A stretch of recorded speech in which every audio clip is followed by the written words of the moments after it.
it's, I mean, just putting it out there. Yeah, let's put it this way: me and technology, we don't understand each other. Fair enough. All right, yeah, it's recording. We good. Oh, okay, kale beans, so we're good to go. Yup. All righty then. All right. Uh, All right. Take the floor. well, basically, yeah, basically, all this video is really going to be boiled down about is talking about domestic violence, how anybody can be a victim of it, and if you are convicted of it, you lose your gun rights for the rest of your life, even if it's a first offense misdemeanor, like my case. Uh, but yeah, dude, I was gonna say if you got questions on it, shit, shoot fire my way as well. So that way it ain't stall me rambling. Oh yeah. I mean, I don't really know much about it myself. I mean, I'm not going to sit here pretend to be a lawyer or legal expert. I don't know anything Oh, about same that. here. Yeah. I'm. I wouldn't even know where to begin. Oh, I got you. Well, basically, I guess I'll start it off then. Back in 2005, I can't remember if it was June or July of '05. I want to say it was June. My ex-wife was beating the living shit out of me because I can't remember what me and her were arguing about. And now most people will say, "Oh, well, why didn't you try walking away from her while you were arguing?" That's what I was doing. Was literally trying to walk away from this bitch, and she decides to get stupid and start attacking me. Right? I'm talking. She had her trying to grab me around my waist, beating on me, punching me, kicking me, literally biting my left arm to the point you can cut the cavities in her front teeth by looking at my left arm. Yeah, I'm and in there. from what I understand, you just held her up on the wall, right? Sort of. What I did was is now in your mind, if you can imagine how the living room was set up at the time, there was a couch on my right side. Behind me was a table which had a computer on it and a wall to the left. Okay. And I'm sitting there trying to get around this couch to go between the couch and the TV to try to get away from her. And she's sitting there just a waylaying on me. I'm trying to get away from her, trying not to hit her or anything of that nature, and she's just going at it. Now, about the time she hit me in the face, about the second or third time, I think it was, give or take. I might be a little off on my count. Right. I finally had enough, and when you poke a dog with a stick enough times, he's going to bite you. One sec. Hello? Oh, Yeah, what's up? I'm streaming right now. I'm buying you ice cream. Oh, thank you. I appreciate that. oh,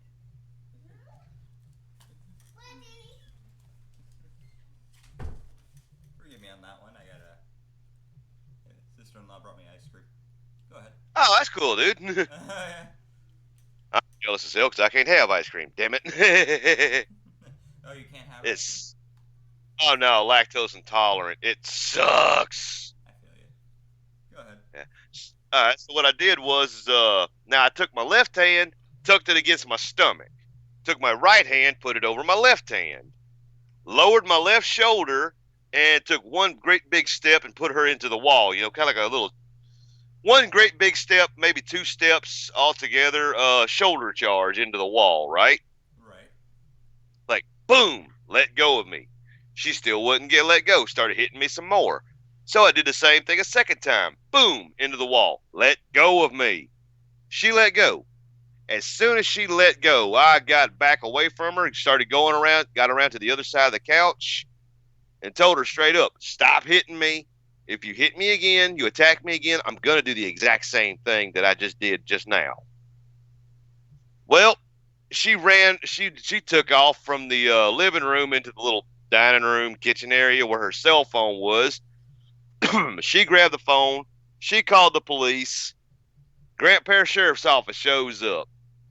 I'm outside in the yard. I told them what happened. Told them what all happened. One cop went inside, talked to her. She told him what all happened. Now me and her told the exact same story, word for word. And I was the one that got arrested, and not a damn thing happened to her. Hmm. I showed him where she bit me. I showed the jailer where she bit me. I showed my cellmate, the assistant DA, the DA himself. I showed everybody where she bit me. But they wouldn't put charges on her because they couldn't file a retaliation charge. Yeah. Hmm. And so basically I'm the one that got the shaft. Hmm. So because of that, well, like I said, I got arrested, did my one night in jail, got bailed out the very next day, and that was hell. Yeah. Paid 100, had to get a cousin of mine to loan me $150, and had to get a buddy of mine to pick up the money, come in, pay to get me out. 6 months later, I went to court. Now I couldn't afford an attorney, and they told me I made too much money, so I couldn't get the court-appointed attorney. Weirdest thing ever, right? Yeah. No fucking kidding. Yeah, it's like you make too much money for the indigent lawyer, but you don't make enough money to afford a lawyer. Hmm. What the hell? So in the end, I just went to court and I went ahead and pled guilty because I know what I did was wrong. I shouldn't have hit her because, after all, I don't like hitting women, but I don't like standing there getting my ass whipped either. No, what you did was self-defense. I don't think anybody Yeah. would have blamed you. I think a lot of people would have probably done the same thing. If anything, it's not like you kept wailing on her. Oh, hell no. Yeah, it's like you did what you did to try and demobilize her to stop her. Like I don't think anybody would blame you for Exactly. that. Now, so when I pled guilty and the judge asked me, do you want to talk about what happened? And I did. I told him exactly what happened. Well, he told me go take a seat for a little bit while I think of your sentence and everything. About they went to recess for lunch and all this stuff. Come back, he called me up again, and he told me, okay, I'm going to give you 6 months of unsupervised probation. You don't have to pay a fine. You don't have to pay a fee, court costs, nothing. Just keep your nose clean for 6 months. All right. So I'm thinking, okay, cool. That this ain't that bad. Come to find out, I didn't know this, but when I pled guilty, I cannot get a record expungement, and I also cannot be in possession of a firearm for the rest of my life. Hmm. I did not know that. If somebody would have said something, then yeah, that would have been nice. Yeah, like even here in California, like I know I live kind of in like fucking left city right now, but Yeah. um, at the same time we have this thing like where if like you haven't committed a crime in like a certain amount of years, you can buy a gun again. Mhm. Like that, I agree with more than what happened to you. Like for life, that's fucking bullshit. Mhm. So yeah. Now here's the kicker. In Louisiana, after 5 years, unless you're a felon, mind you, or maybe a felon too, I'm not sure, but I know after 5 years in Louisiana, you can't buy a gun, but if you're in possession of a firearm and you have not committed and you're not committing a crime, like say I shoot somebody in self defense, or I'm just out, I'm just get pulled over by the police for a DWI checkpoint or something. They see a gun in my truck. Unless I'm breaking the law, Louisiana law enforcement cannot touch me for having that firearm. They would have to call a federal agent to come in and make the arrest. And I run the risk of 10 years in prison or 20 years in prison, between 10 and 20, Right. for just having a firearm. Hmm. And right now, the only firearm I can be in possession of is a black powder, like a muzzle loader. Hmm. And I ain't about to go sit here and go try to go get no damn muzzle loading pistol, because basically I don't want to be carrying a freaking flintlock everywhere I go. One Yeah. shot. Yeah. No, I don't blame you on that. Yeah, I'd rather carry a revolver with 6 shots and Yeah. something easier to reload. Yeah. I'd take a crossbow over fucking muzzle reload or any day. Shit. Because at least with a crossbow, you just pull the thing back and you put your fucking arrow in. With that, Yeah. there's a whole fucking process. Oh yeah, that I don't know which one would take longer, the crossbow or the damn or the muzzle loader. Crossbow would take a shorter time because with crossbow, it's literally just a mechanism. Okay. Yeah. I wouldn't know. I've never been around crossbows or muzzle loaders. Hell, I don't know that much about either one. I know more about crossbows from watching The Walking Dead. Yeah, crossbows are actually kind of sick. But yeah. But yeah, now my thing is, let's. I wish they'd. That's why I was hoping to do this stream with you and get people watching. Start calling their congressmen up and everything to try to change U.S. Code 18922C, so that way they can say, all right, even if it's a domestic violence, which I understand why they extended it down to lose your gun rights for domestic violence, Yeah. because let's say, all right, Let's you say go you're back and go. yeah, Oh, I'm sorry. let's say you're like an actually violent criminal where you're gonna repeat what the fuck you're doing. Like probably Mm-hmm. not a good idea to put a gun in that person's hands. I agree. Yeah, or let's say, oh, okay, this bitch had me arrested. Well, I'm gonna go wait a couple of days, go buy a gun to go back and shoot the bitch or something. Yeah, I like I get that. I think but anybody they would. should changed it to where let's say 5 years, 10 years, or in my case, 15 years since I've been in trouble with the law. Right. I have that altered to where if you've been crime free for X number of years and you have not been in trouble with the law in said amount of time, you can have your gun rights restored, or at least somewhat restored. Like if they said I can't have a semi-automatic, at least let me have a damn revolver. Let me have a Yeah, bolt action, like a pump action. yeah handgun or something.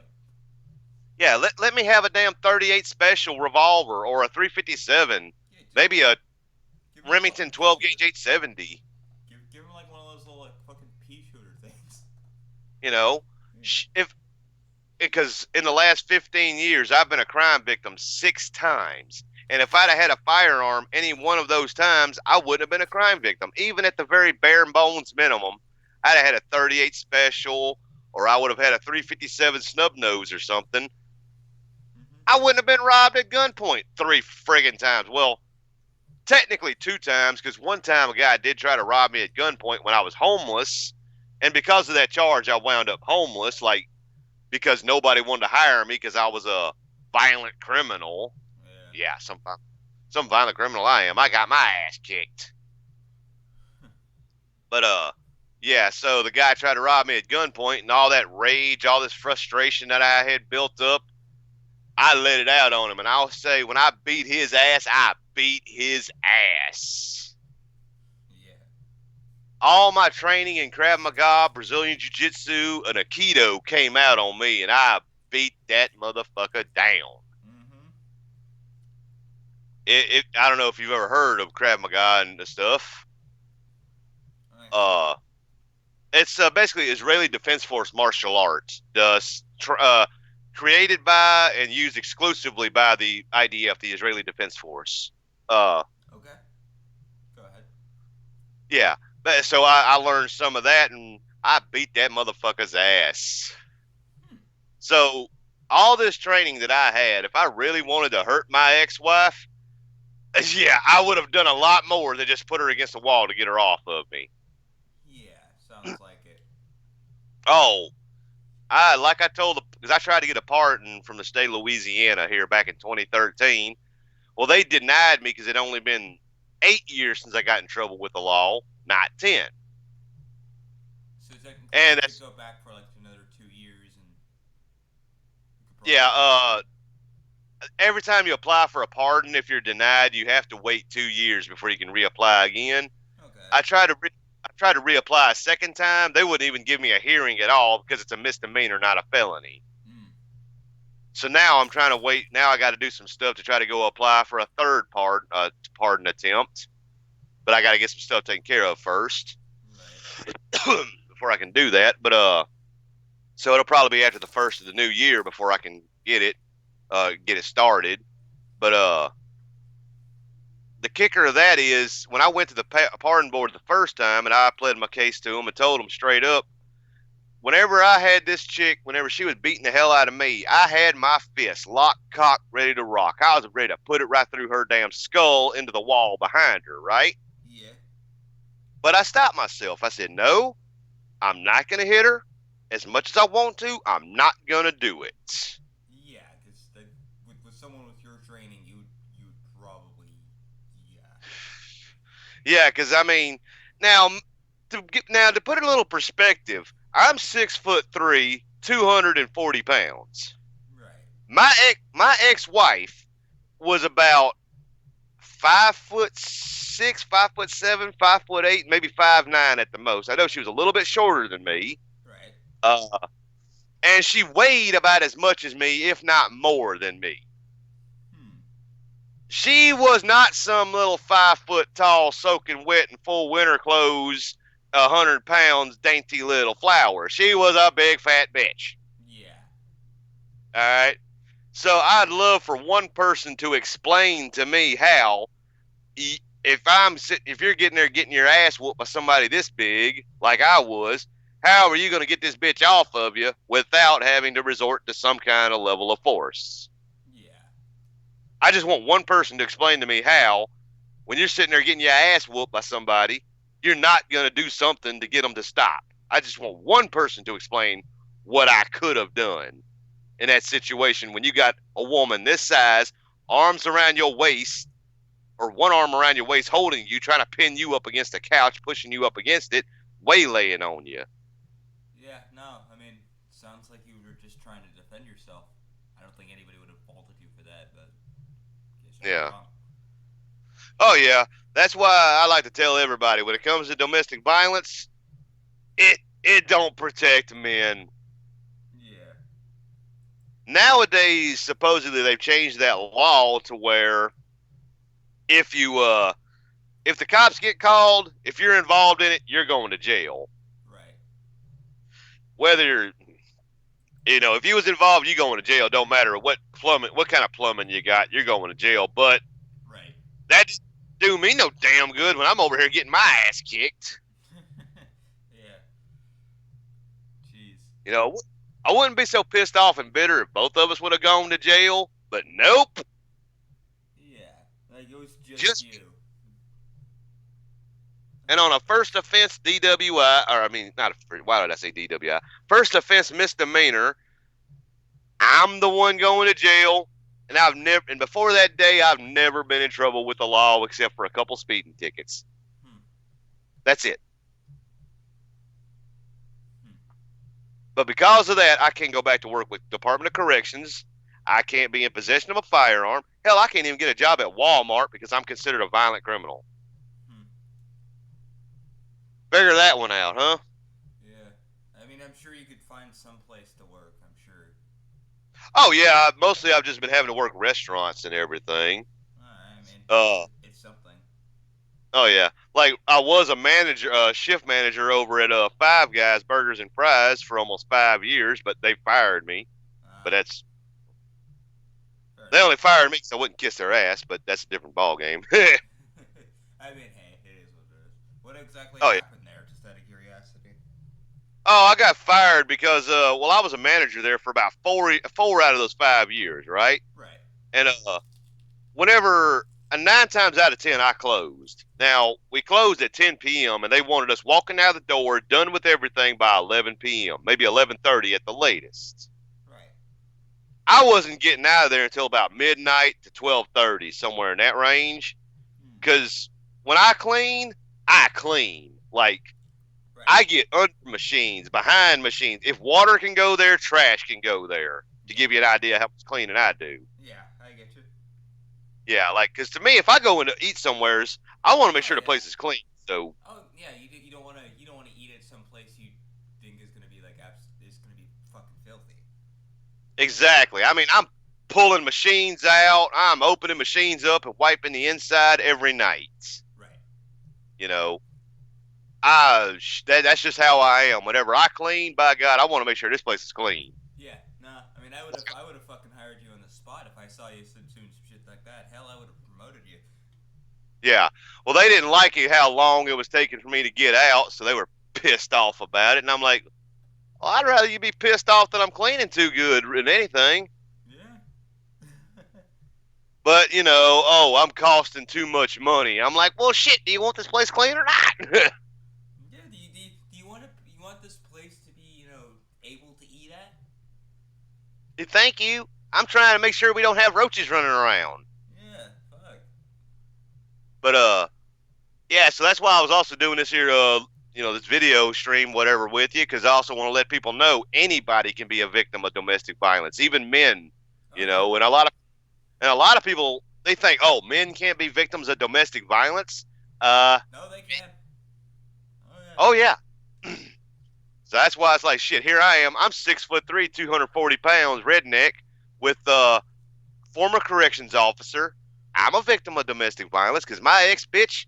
I can't tell you how many times she got physical violent with me, verbal abusive shit like that. I can't tell you how many fucking times. Yeah. Fuck.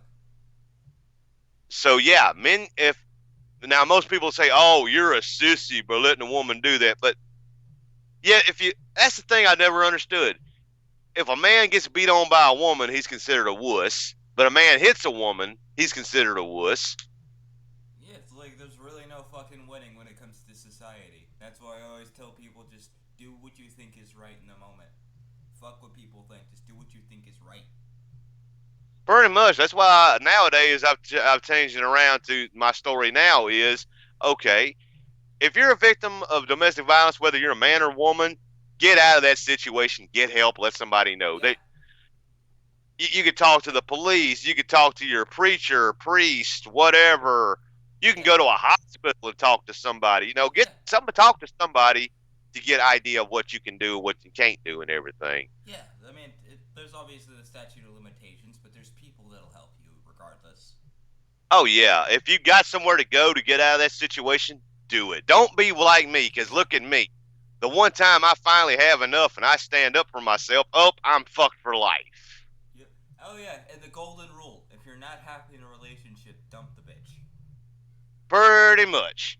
And a lot of and here's the kicker: with men can be being victims of domestic violence, it ain't always from a woman.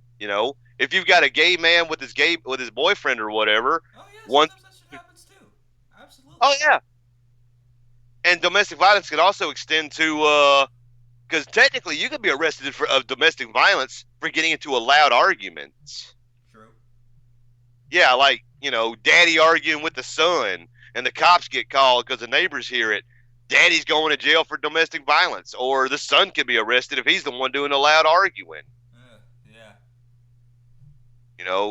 That's they really need to look into that domestic violence and try to work on that a little bit because Yeah, at least modify it. Like it's okay where it is. Just add some things here and there. Just make sure it's solidified.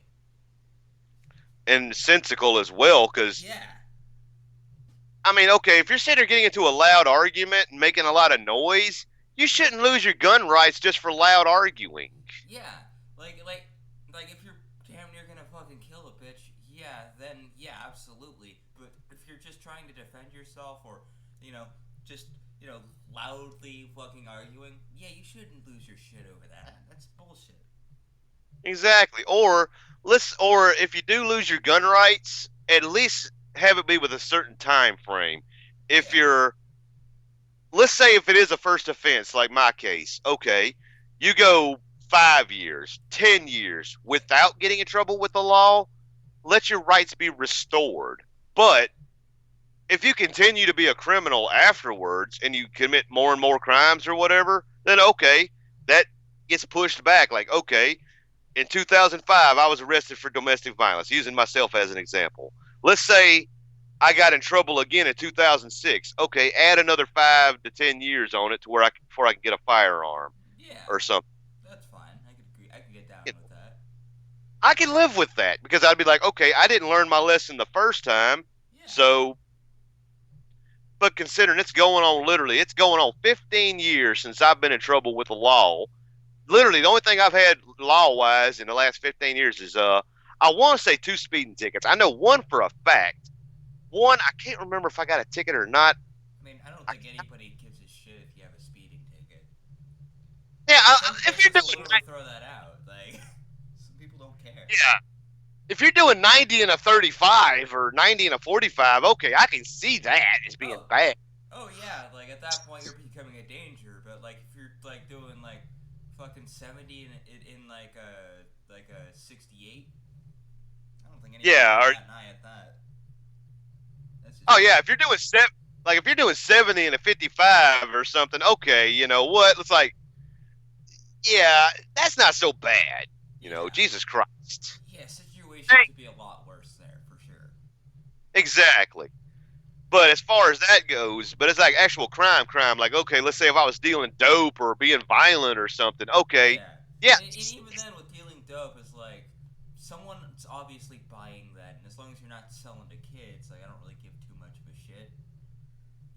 But yeah, but at the same time, like yeah, it is still a crime. Yeah, you should still, probably not do yeah. that. Basically, if you don't do something that lands you in handcuffs, I don't see no reason why after 5 to 10 years of Yeah. being crime free, you shouldn't have some firearms rights restored, either Oh. fully Oh yeah. Like or if you're not doing at least over a night in jail, like I don't see the point. Like what reason? yeah, because that's my thing. And like I said, using myself as an example, I've been a crime victim 6 times in the last 15 years. You know, three armed robberies. Only one time somebody actually got money off of me, and that was 2 weeks ago. 2 weeks ago, there I got robbed at gunpoint from the gas station just up the road from where I live. Jeez. And if I'd have had a gun on me, I could have dropped the dude, and he wouldn't have got $200 in my wallet. Yeah. And I've also been a victim of assault and batteries. Like, you ever heard of the knockout game? Yeah. Oh, you have? Yeah. Oh, cool, good. I'm glad somebody has, because a lot of people say that too. They don't know what the hell I'm talking about. Uh, I remember one time, or actually 2 times, I was standing at the bus stop, minding my own business.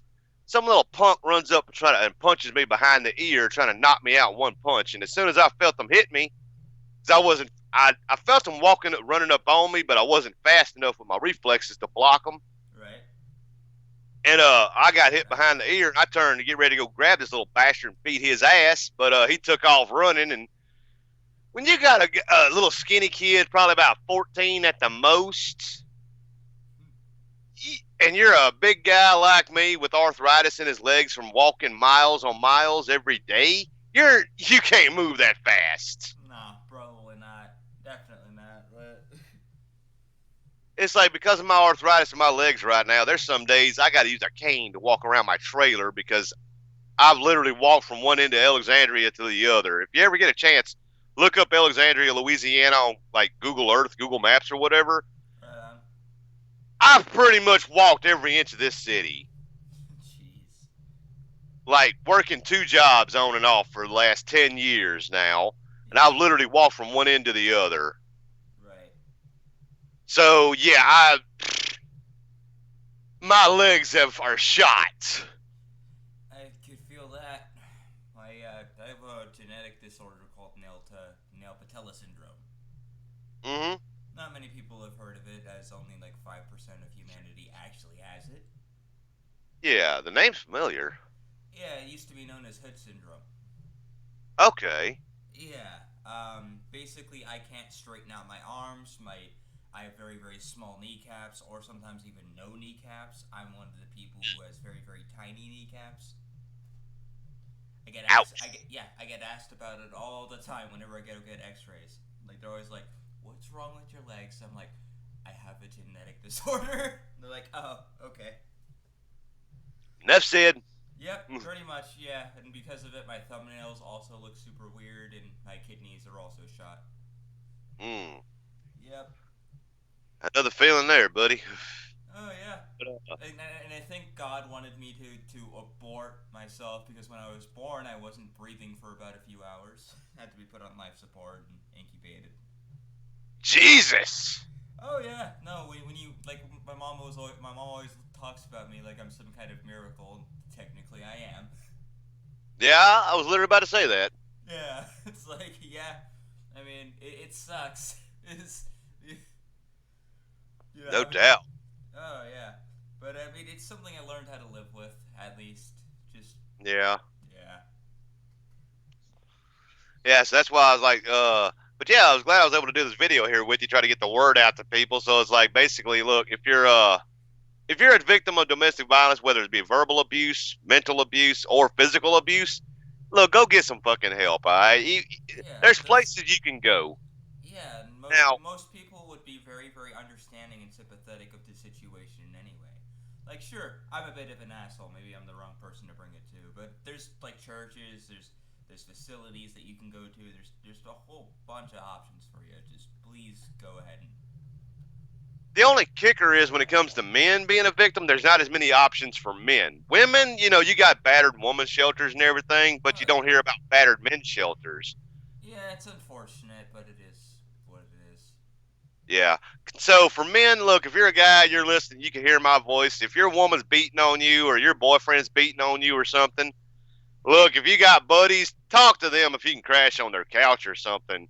Go to a church if you ain't a religious person, or if you are a religious person. If you ain't a religious person, talk to somebody. Get yourself out of this shit. Yeah, Because, like go to a homeless shelter or something. Like you don't really have to tell them that you have a home. Just just tell them like, look, I need a place. I need a roof over my head. I need a meal. Like, could you help me? you know, Yeah. exactly. If you're like me and you ain't got no family, find somewheres. All right, you just got to look around, but don't wind up in my shoes, basically. Because look what happened to me. Yeah, like I will say this, like I used to be homeless myself. Homeless shelters aren't necessarily the worst. Exactly. Me, I used in 2007. I was homeless. I mean, eating out of a dumpster, sleeping under a bridge level homeless, Yeah. because of that charge on my record. Nobody wanted to give me a job. Right. I went from having a great career working law enforcement, being a corrections officer, to nothing. I'm talking dumpster eating, dodging security so I can eat out of the dumpster, sleeping under a fucking bridge on rocks, using a fucking rock as a pillow, Right. getting my ass ate up by mosquitoes. Yeah, fucking was there. And Yeah, and that shit sucks ass. Especially when you gotta take a river and take a bath in a fucking river. oh yeah, dude. Like But what I did, those community pools with like little showers inside them, so you can like rinse off before going into the chlorine. yep, Yeah, that's where I did my showering. we didn't have none of them here in Ellick that I knew of where I was at down in downtown Alexandria. But so I had to go crawl down into the Red River to go wash my ass in that thing. Yeah, jeez. And when you're wearing the same shirt and the same pants, same socks and everything day after day after day, No, yeah, it doesn't matter how many times you wash. It doesn't really. You're still gonna smell like ass. pretty much. Especially during You're just gonna smell like slightly wet ass. especially in Louisiana and our humidity and our heat. Oh my god. Forget about it. So it's like, yeah, I'm sitting there. So that's why I try to tell everybody, look, if you're in this kind of situation like I was in, do what you got to do to get the fuck out of it. But Yeah, you're, like I'll like straight up. I think there's a bunch of people that would actually commend you for getting the hell out of a situation like that. That takes a lot of balls and a lot of guts. oh, now for 6 months when I was on my probation, I was still living with my ex because we were gonna try to make the marriage work, right? Right. I mean, shit happens. You gotta do what you gotta do. That's what that's what I was hoping for because I admit this was my first wife. I loved her, and all this shit. I was an idiot, but Love for blinds. six, I'm sorry. I said love blinds. Yeah, it makes you stupid too. Yeah. For 6 months that I was on my probation, this bitch made my life a living hell. I had to walk on eggshells. If I even so much as had a disagreement with her, she was threatening to call the cops on me. Jeez. I mean, oh my God, demasculating me in public. And let's face it, when you're sitting at a restaurant trying to eat and your wife's just sitting there just bawling you out in front of every God and everybody, just downing you, downing you, downing you. Sounds to me If like you're you tried. That sounds like to me like you married a Karen. Sounds to me like I was a stupid motherfucker. Yeah. No, it's like I would totally agree with that. You fucked up. Oh, did I? So this bitch was just sitting there just bawling me out, and I'm sitting. Anytime I even so much as started to stand up to her, I'm going to call the police and say you hit me, and you're going to go right back to jail for violating your probation. I Yeah. remember one day, I just straight up had enough. It was like 3 months into my probation. I was done with this bitch. And I said, you know what? Fucking, I'm packing my truck. I'm leaving. You walk out that door, I'm going to call the police and say you hit me and you're going back to jail. and everything. And I was literally, I had my hand on the door hand, and I looked at her and I said, "You ain't gonna do that." She grabs her phone, starts dialing, like, "Try me." So yeah, for 6 months I had to go through all this crap. Now, as soon as my probation ended, I was talking to a buddy of mine. He was going to help me move out as soon as my probation ended. So one day she's using my truck to go to her job because we only had one vehicle between us, right? Right. While she was at work in my truck, I was loading up his truck with everything I could get my hands on. Mm-hmm. We were throwing it in the truck. We were hauling it to the new house I was going to move into, just back and forth all day long. Right. Finally, after all was said and done, I waited. She come home, all pissed off because some guy she was talking to. I knew this bitch was cheating on me, but I just didn't have proof. But I knew she was. Mm-hmm. Oh yeah, and she was sitting there pissed off because him and her had an argument. And I said, "Well, I got some good news and some bad news." What? The good news is I found a new place to live and it's going to be a lot cheaper. The only thing I got to pay for is the light bill. Oh, well, what's the bad news? Well, it's bad news for you because it's just for me. You're not coming. What? I said, yeah, you're not coming. It's just going to be for me. Well, how am I supposed to get to work? That's your problem, not mine. And as soon as I start walking out the door and start walking towards my truck, she's already calling the police because I'm leaving her. Telling them about how I'm hitting her and all this shit. And bear in mind, the whole time I was talking to her, I was outside where the neighbors could see us. Right. The cop showed up, and I told him flat. Now she hit me a couple times while I was trying to walk away from her, and I straight told the cop, said, "Look, I ain't touched her. See these neighbors out here that's been listening to us arguing? You can ask them. I ain't put my hand on her once." Mm-hmm. But she was waylaying on me. Cop went over. He talked to them. Come back. He said, "All right, you said you're leaving?" "Yes, sir." "Okay, go ahead and leave." I was like, "Well, she ain't gonna go to jail for hitting me?" "No, because if I gotta take her to jail, I gotta take you too for hitting her." "But I didn't hit her." Like, "Well, she says you did, but they said that I didn't." "Well, sir, it is what it is. I mean, if you're leaving, you gotta leave."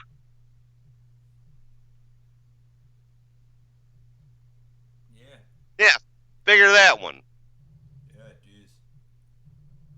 Yeah, so I went ahead and I left that bitch, and that was all she wrote. And last time, and that was back in 2006, right after my probation ended. The only time I've ever talked to her since then was a few months ago when I was looking into my divorce. Right. And that's the first time I've talked to this woman since 2006, 2007 or something like that. I think was the last time I talked to her beforehand. And Right. I messaged her on Facebook, just tell her straight up, "I'm finally divorcing you because I thought we were divorced. Turns out we wasn't." Yeah, get this shit. I thought since 2007 that I was divorced, right? Mm-hmm. Because I remembered she tried to contact me, telling me she was sending me divorce papers. Well, that was around the time I wound up homeless and everything, and I thought, okay, maybe they just couldn't find me, and she got her divorce by default. Because sometimes they'll do that, like if they can't contact the other person after 60 days, 90 days, something like that, they'll just give you the divorce. Right. That's what I thought they did with me because they couldn't contact me. But turns out she never did file the divorce papers. Mm.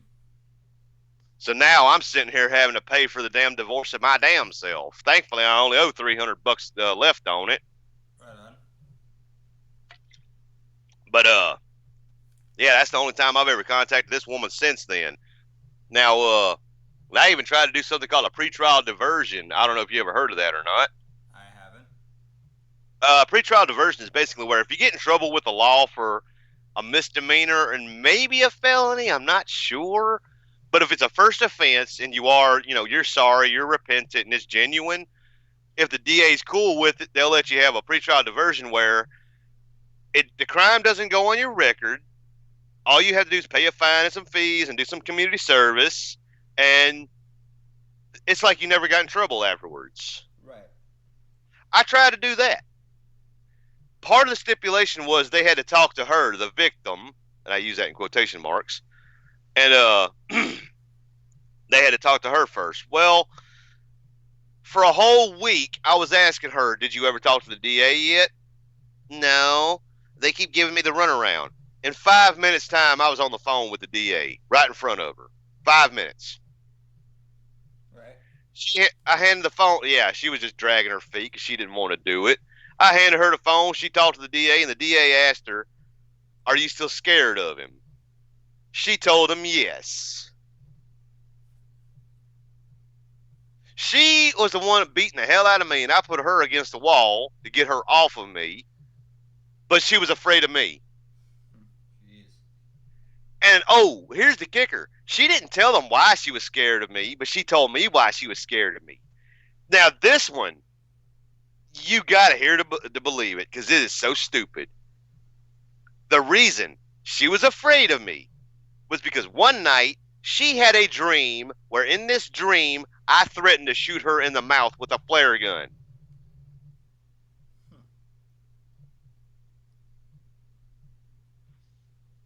I would have recorded She, her ass. she was scared of a dream about me. Fuck, man. Where does that make sense? Yeah. I've had a dream about a Vienna sausage riding a chicken trying to eat me, but I'm not scared of chickens or Vienna sausages. Yeah. And why the hell I had that dream to this day, I still don't understand. I mean, what the hell was I? What the hell was I on? But yeah, that's why this bitch wouldn't let me get a pretrial diversion because of a fucking dream she had. Right. I wish to God I was making this up. This is so stupid. You can't make this shit up. Yeah. But yeah, so that's why I'm definitely hoping people listening look into that U.S. Code 18922C. Call your congressman up. Try to get that changed. Even if you're not a gun rights advocate, even if you're anti-gun or something. Yeah, like Any you have to admit that's not right. Like the fact that you can just like get someone locked up and for something like for just defending themselves. Mm-hmm. Like it's one thing like if you were like if it was like both people like swinging at each other nonstop, but you just sounded like you were trying to get the bitch off you.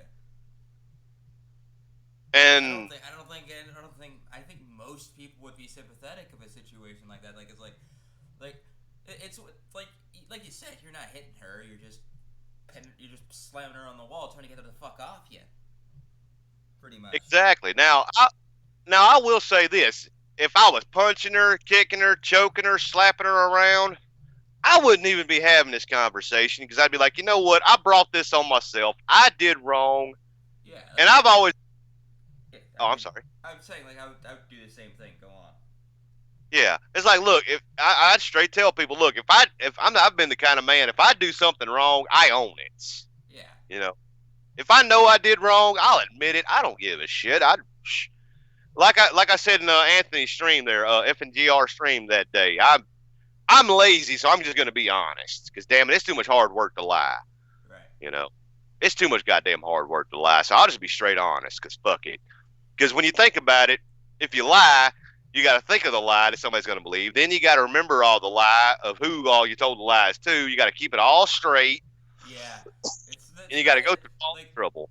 There's a reason why liars get caught out. It's because they have to keep their story straight, and nobody's gonna remember a story if they have to make it up on the spot. Mm-hmm. My uncle described it to me the best way when it comes to lying. Are you right-handed or left-handed, man? I'm right-handed. Okay. If you shake your right hand one time, then you take your left hand, you shake it 10 times. Which hand is more tired? Probably my left one. Exactly. That's lying. Your left hand, you're having to do all this work to try to keep the story straight, keep the lies straight. But your right hand, you just shook it one time because you told the truth, and guess what? You're done. Yeah. This best way to describe it is he was like, as you think about it, you just tell the truth one time, you're done with it. You ain't got to go through all this trouble because nobody's going to worry about asking you again and again and again about the truth because they're going to be like, they heard it once, they're done with it. But if you sit there and constantly tell it over and over and over and over, That's gonna get you pretty fucking tiring. Yeah.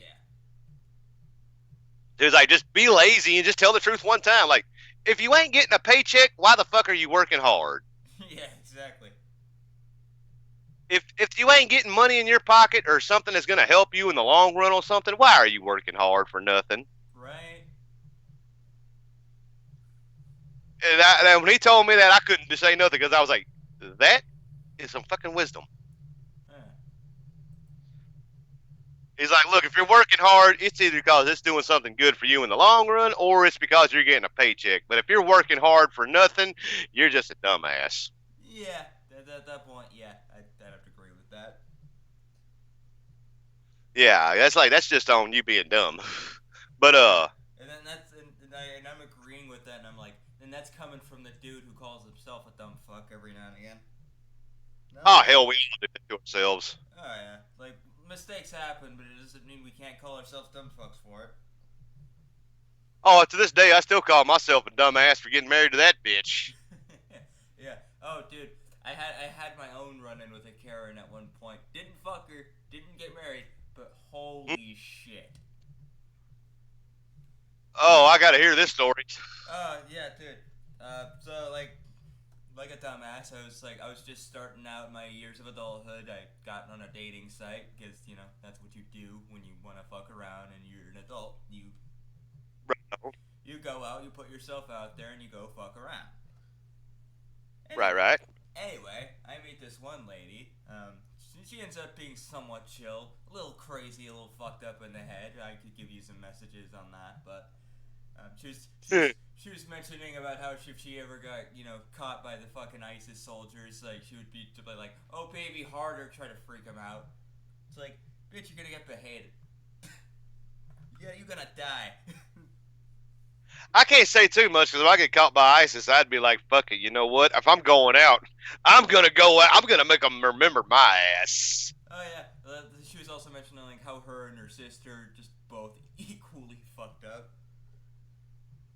Yeah, like honestly, I would have too, but maybe that's It's like shit. maybe you want to keep that one to yourself. It's like shit. If ISIS is trying to fucking take my head off, fuck it, I'm gonna make them just shoot my ass because just get rid of me quickly. Like, all right, you bunch of pansies, come on, let's do this shit. Come on. Yeah, no, You gotta do it or what? I'd be the motherfucker shaking off my pants and shit, just like showing off my big ass wiener, going like, "Fucking end it." Oh shit, I'd be sitting there just pulling my britches down or whatever, even if I'm tied up or something, trying to get my pants off, and like helicopter, helicopter, helicopter, helicopter. Yeah, yeah, that's it. Like, Like, goddamn, can we just kill this guy already? it would look like meat spin without me getting fucked in the ass. We're gonna kill you. Well, goddamn, if you're gonna do it, hurry the fuck up. Shit, I got Yeah, shit to do. come on, we're counting the rotations at this point. It's like, goddamn, come on now, I'm getting bored here, fucker. If you're gonna take me out, take me out. If you ain't, shut the fuck up. Yeah, pretty much. But but no, so back to U.S. Code 18922C. If anybody's listening there, or if when people do listen to it and everything, and they want to look into it more, it's it's a really long ass paragraph. It basically goes down about who is prohibited and who's not when it comes to firearms. Like, it's a long read. I am not gonna lie. It's a lot to read. Holy shit! In Yeah, fact, I'll send but I a imagine link it'd be here worth at the some read. point. I'd imagine Oh it'd be yeah, worth the read. but Yeah. yeah, people can just it's easy to Google and everything. Thankfully, thank God. But it's just a long document. Holy shit! It says the only firearm you could be in possession of, felon or misdemeanor, domestic violence like I am, is basically a muzzle loader or a black powder. Yeah. Because it's technically not because it's considered a replica firearm or antique firearm. Basically, is what they're considered. But let's face it, nowadays, who wants to sit here and carry a damn black powder? Something you only shoot once and you got to take almost 2 minutes to reload. Yeah. No kidding. I mean, yeah, there are black powder revolvers you can get that you can shoot 6 times and either 4 to 6 times, but then you got to go through the whole trouble of reloading. Yeah. Like, you got, and Duh, no. I ain't And I ain't gonna lie to you, when it comes to black powder and muzzle loaders, I don't know my ass from a hole in the ground. I think I've only ever seen them once or twice, maybe 3 times in my life. Yeah, I believe that. And it's like, holy shit. Now that them things, from what I remember, the muzzle loading rifle shot or muzzle loader that I actually held one time, that son of a bitch was heavy as shit.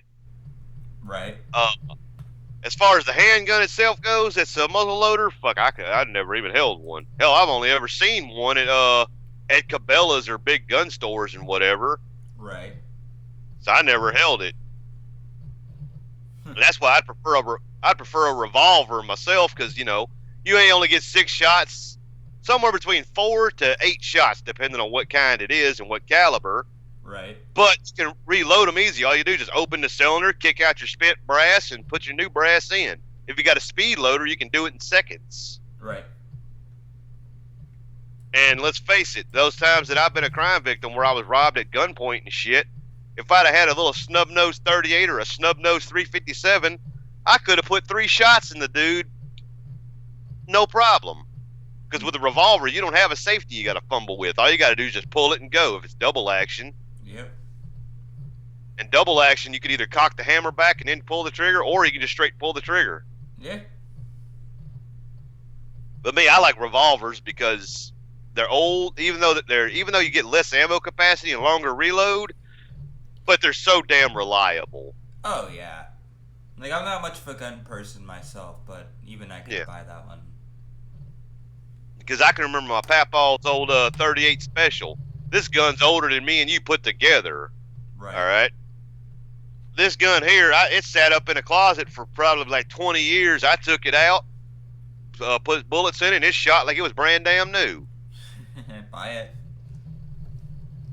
No shit. I mean, they're old and reliable. The only thing bad about revolvers, like I said, is that, plus, the likelihood of a revolver jamming is extremely low. The only time they'll jam, per se, is improper maintenance or like the timing's off on it. Yeah. Like, you have to go out of your way to make something like that happen. Yeah. But it's like with this, that's why I prefer them over semi-automatics. Because semi-automatics, yeah, you can shoot faster and reload faster. Drop your magazine, reload it, rack the slide, you're good to go. But they have a higher tendency of jamming. Yeah. Like me personally, I'd rather take like a pump action, like a shotgun or something. Yeah. The only thing bad about pump action shotguns that I've seen is if you don't pump it right, you could have a shell kick off in the tube, and you can't pump it again unless you get your pocket knife out, and then you got to open it up, and you got to dig that shell back into the tube and everything. Because I've had that happen before. Oh yeah, I believe it. Because I've been out duck hunting and squirrel hunting there, and I didn't pump it hard enough or I just pumped it too fast. And I mean, I may not be as much of a gun person, but my dad had a pump action Remington 12 gauge. Same. I used to have a Remington 870. That was my baby there when I used to go hunting. Right on. And but that's why I was hoping, like, when people call up their congressmen and senators to try to change that, to where, let's say, I'd be willing to compromise on this when it comes to gun rights and everything for somebody like me. Let's say if I can't be in possession of a semi-automatic, let's say 10 years, 15 years down the road, no trouble with the law. If you don't feel I'm safe enough to be with a semi-automatic, whether it be a pistol or a rifle like an AR-15, let's at least extend it to, say, a pump action 12 gauge or a bolt action rifle or a lever action rifle, whatever. Bolt action would be fine. Because that takes a lot more time to fire the next shot anyway. Not really. I mean, pull the bolt. Yeah, I mean, you just lift the handle, pull it back, shoot it forward, drop it down. If you're well-oiled machine enough and you've got enough practice with them, you can fire off shots just semi. I imagine that's the same thing with really any weapon. Oh yeah. Get the training in, get the muscle memory down, you could fire that shit. Yeah, I imagine. Hell, I went duck hunting one time with the guy. He's using a pump action Mossberg 12 gauge. I'm using a single shot 410 breech action. if you know what a breech action is. I don't. But go Uh, ahead. all right, a breech action is basically where you hit a lever and the barrel opens up to where you can take the old shell out, put your new shell in, then you close it up. Hmm. It's basically the old single shot old Papaw special, basically the old school shotguns. Okay, okay. I see what you're going for. Okay.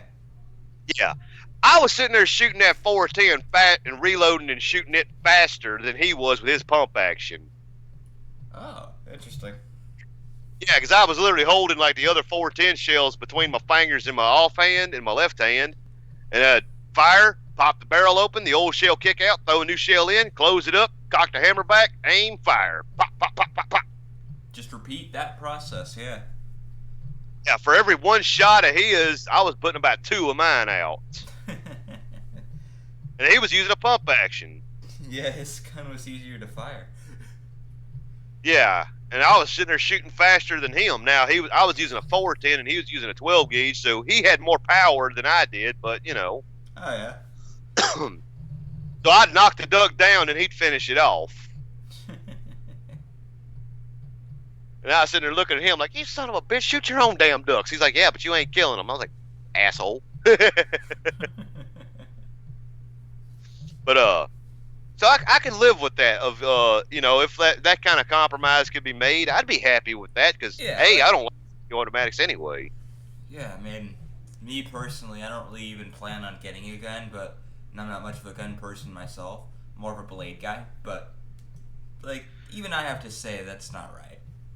Yeah, but I have to say, if you can legally own a firearm, if you feel responsible enough to own one, because it's a big issue. You really Oh, have to question yourself how responsible you are. yeah, like But it's not a decision you should just make. You have to put some thought into it for sure. Like, because when you get a gun, you're getting something that can very, very easily kill another human being, and you have to make sure you're ready for that sort of responsibility.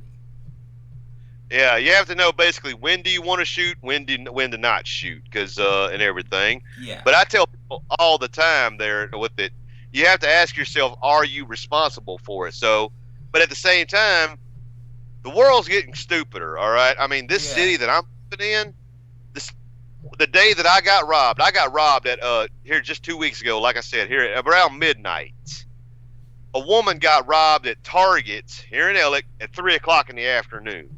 Fuck. The same day, just 12 to 13 hours after me. It wasn't the same guy; it was a different guy. But and hell, I even posted a link there in Limbo there about a guy here in Louisiana who got busted with weapons charges and child porn. And Fuck.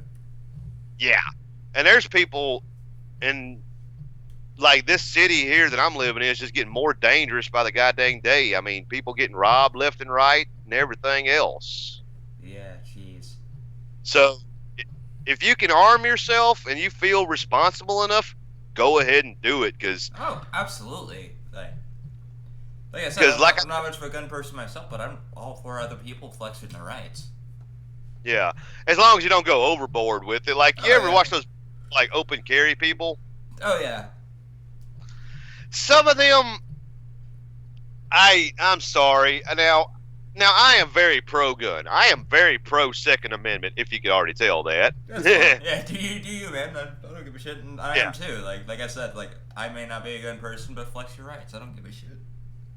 But even I have to say, some of these guys are just being stupid. Like carrying an AR-15 on your shoulder, just walking down the street, going into police stations and everything. Come on now. Yeah, that's an invitation. You don't do that. Just because you have the right to do something doesn't mean you should. Have respect for others. I Yeah, mean, you thought about if you could, not so much if you should. exactly. I mean, hold on one second. Oh, yeah. So I had to take a drink because my throat was getting a little dry. Do you think? uh, Now, a lot of people say something bad about people that are openly carrying their firearm. They're like, oh, that's just asking for trouble. I have to disagree with that because now I own a taser, same kind of taser that the police use. Only difference is, where cops tasers only go for about 5 to 6 seconds, Mine goes for a full 30 seconds. Jeez. And it looks like a 380. The reason why it goes for 30 seconds is because since it's civilian use, not law enforcement, in case you're attacked by multiple attackers or a situation is getting more dangerous, while that thing's tasing away and the person's on the ground, you could just drop it and run like hell to get out of a dangerous situation. Yeah. And and it looks like a 380. I open carry that thing all the time because anytime I had it on me, people didn't want to screw with me because they look at it and they think it's a gun. It's just like in nature, and I tell this to people all the time. An animal that's dangerous, and you could openly see that it's dangerous, predators don't want to mess with it. Because in nature, predators only go after prey that either cannot defend themselves or will not defend themselves. Yeah. That's why the I'm sorry. That's okay. I used the cat analogy. Like cats are both predator and prey. Like yeah, they hunt after their prey, but anything that they are prey to, yeah, they're not gonna fuck with. Exactly. That's why the lion hunts the rabbit. The wolf hunts the rabbit. The wolf don't hunt the bear. Yeah. I use that analogy all the time because I can remember one time I was walking home from Pizza Hut, which is literally like 5, maybe 10 minutes at the most walking from my trailer, right? Right. I'm walking down the street. I got my taser on my hip. I'm carrying my pizza and shit in my arms, walking home. And I saw a group of about 3 boys, 3 or 4 of them. I can't remember exactly, but I know it was about 3 at the minimum, walking towards me, one swinging their fist into their hand. Right. Now, they ain't about to break into a Michael Jackson Beat It video, so you already know they got something on their mind. Yeah. So I just moved the jacket that I'm wearing over to where that taser could be plainly seen, and like I said, it looks like a 380. They turned around quick and said, "Nope, I don't want to fuck with this guy." Yeah. So that's why a lot of people open carry, because some people say, "Oh, you're just advertising you want trouble." Actually, a lot of times people are open carrying so that they'll let people know if you want trouble, you're going to get more than you bargained for here. Yeah. Like, to a degree, I get it, but, like, don't go into, like, a police station with something like that. Like, God, no. Yeah, that's where There's a line. Yeah, I mean, now, to me, the only time I'm going to open carry a shotgun or a rifle is if I'm going hunting. Like, if I'm going into the woods, walking from the truck woods.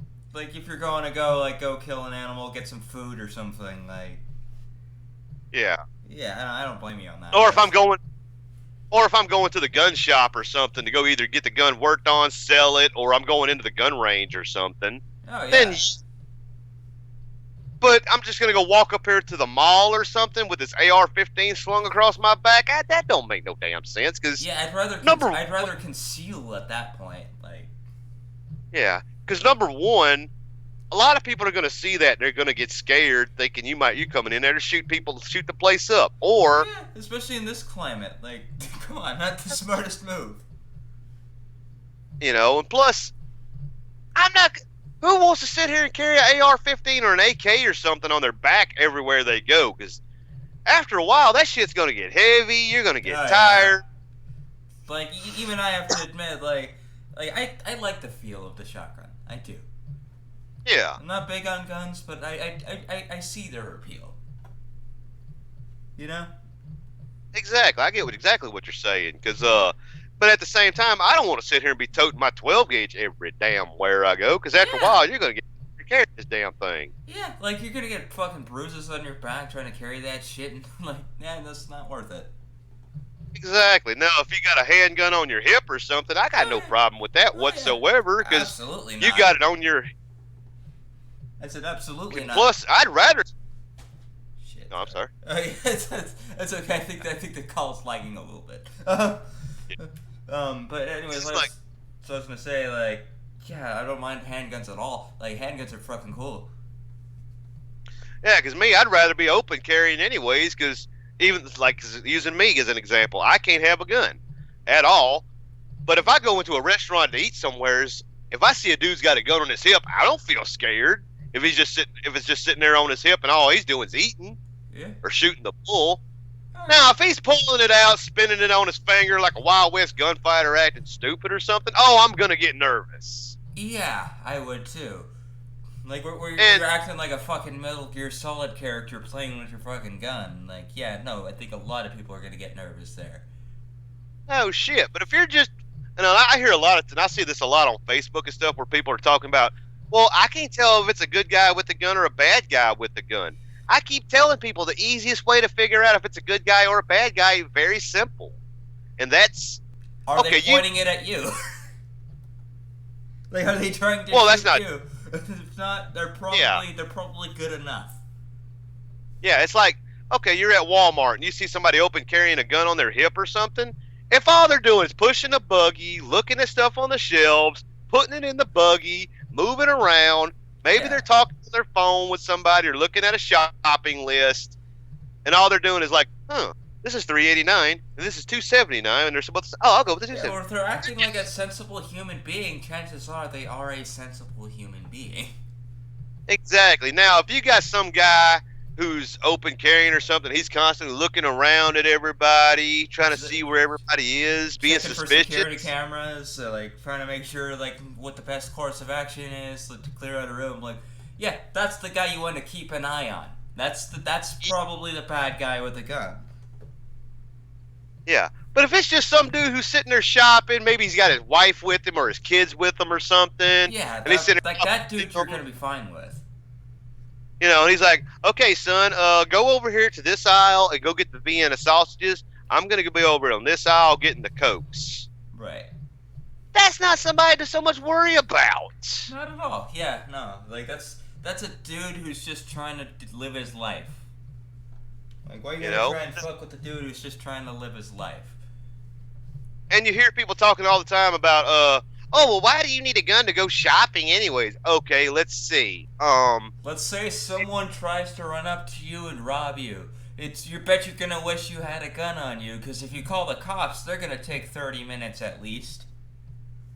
Yeah, I was going to bring that point up too there. But yeah, let's say you just using Walmart as a good example. Okay, the Walmart just up the road from me is considered the ghetto Walmart because, oh Yep. my God, you got bums hitting you up for money in the checkout line. Jesus Christ. I shit you not. You'll also have people start a fight with you because you walked out in front of them or something, and they want to start shit and getting there ready and everything. And I know a lot of people say, "Oh, but you don't need a gun if you're going to just go fist to fist." But I keep telling people, number one, The idea if they see is that, the idea is you want to be more armed than the person in an attempt to hope that the person realizes that they're not gonna come out of that alive and just back the fuck off. and I exactly because I was about to literally say that same similar thing because it's like this. Using myself as an example, with my arthritis in my legs, I can't move as fast as I used to. Yeah. Upper body, good. Lower body, not so good. Yeah, like me, Now, someone like me, like I do kickboxing. I don't need a gun, so like, my reflexes are pretty much just on peak. yeah, But yeah, someone like you, or like you have arthritis, your body's going to be a lot slower than the average person. Yeah, someone like you would probably need a gun. not only that, but also, okay, let's just say it's going to be one-on-one, and not using myself as an example, but let's say a 65-year-old man who's got to get around with a cane, or an 80-year-old woman with in one of those buggies or whatever, and somebody wants to start a fight with them because they cut them off or something, or bumped into them or something. Yeah. And let's be honest, a 300-pound man that looks like a goddamn linebacker for the Saints versus a 65-year-old woman in a damn buggy, in one of those little push buggies. Who's gonna win that fight? Fucking right. Or a 20, or let's say a 28-year-old man who's got his one arm in a cast versus a 40-year-old guy who's a damn bodybuilder or something. Right. Who's gonna win that fight? Fucking right. But more often than not, if you got that firearm on your hip, that person ain't gonna want to screw with you because let's face it, they see you're armed, you're probably gonna use it. Yeah. No, you. Chances are, when you are armed, it's not for show. And more than likely, nobody wants to screw with you. And besides, because a lot of people will overreact anyways, want to fight you for the least little thing. And if you got that gun on your hip, that's a quick way of saying, look, I don't want to fight you. Because after a while, you get too damn old to take a ass whooping like Yeah. you used to. Oh, yeah. Not only that, but also, even if you do go in and straight down, start throwing down, there's no guarantee you won't get seriously injured because all it takes is one punch and you fall, you hit your head on something, you can die from that from cerebral hemorrhaging, or you could be considered brain dead. Yeah. Because I've seen that shit happen. I remember working at one prison. Now, I didn't witness this with my own two eyes, but I was told about it afterwards. A fight between two inmates. One inmate hit another dude in the head with a padlock in his fist, right? Using like brass knuckles. Mm-hmm. Dude not knocked out one punch, but he hit his head on a locker box as he was going down. That inmate was considered brain dead for like 3 days until he died from cerebral hemorrhaging, bleeding inside the brain. Yeah. And that can happen with a closed fist without using a padlock in your fist. That can very easily happen. Yeah. Hell, a dude just taking a swing on you. Now, okay, you said you did kickboxing, right? Yeah. How many times, like in a sparring match or somebody took a swing on you, you step back to avoid it, but you overstep or understep and you slip and fall? A few times, I'll admit. Exactly. It happens to everybody at some point in time. And if there would have been in the way while you were falling and you hit your head. Yeah, like sure you can take drills to like maybe like lessen the chance of it happening, but it's still gonna happen. Like, it happens to the best.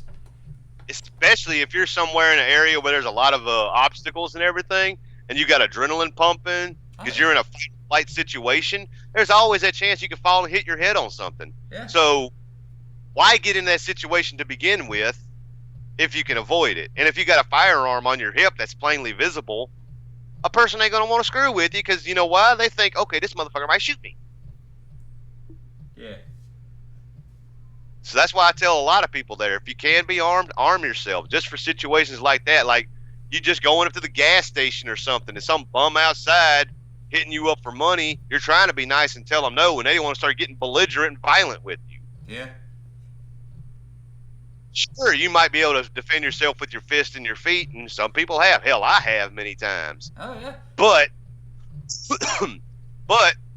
you can avoid the whole situation by being armed and letting them see that. Yeah. True. Because it very well could be one-on-one, but there also could be somebody who wants to run up behind you, which has happened. I remember one time I nearly got carjacked years ago. Now this is back when I did have my guns. I was driving along, minding my own business, and I stopped at a red light, right? Yep. Now I'm just sitting at the red light. Some woman walks up on my driver's side door, acting like a hooker, talking about, "Hey, you were looking for something to fuck tonight?" And I'm like, "No thanks." And she saw my AR-15 sitting in my seat right next to me in my truck, and she's like, "Oh shit, he's got a gun." She turned and started running. And I heard a man's voice from my passenger side. "Oh, shit." I turn and look, and I see a dude running away from my truck, so I knew what was going on. She was being a distraction. He was going to come in on my passenger side. So I floored it. I said, fuck this. I ran that red light. I drove a little ways up the road. I saw a cop. I pulled into the gas station where the cop was sitting, and I said, "Hey, sir, can I talk to you a second?" "Yeah, let's kill your truck." I said, "Sure." I told him what all happened. And he's like, "Okay, why are you?"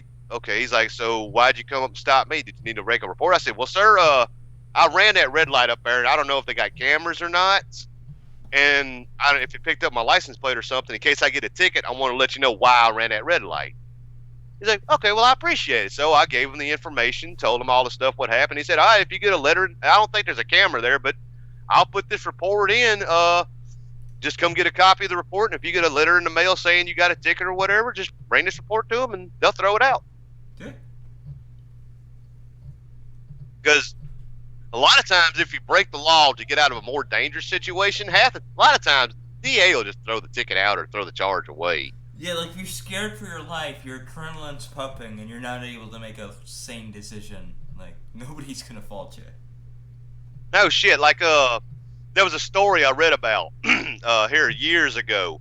A woman stole a car because a guy was trying to rape her or something like that. I can't Oh remember yeah. exactly because it's been some years. Oh yeah. I Uh, don't blame her at that point. Like you're just trying to get the fuck away from your attacker.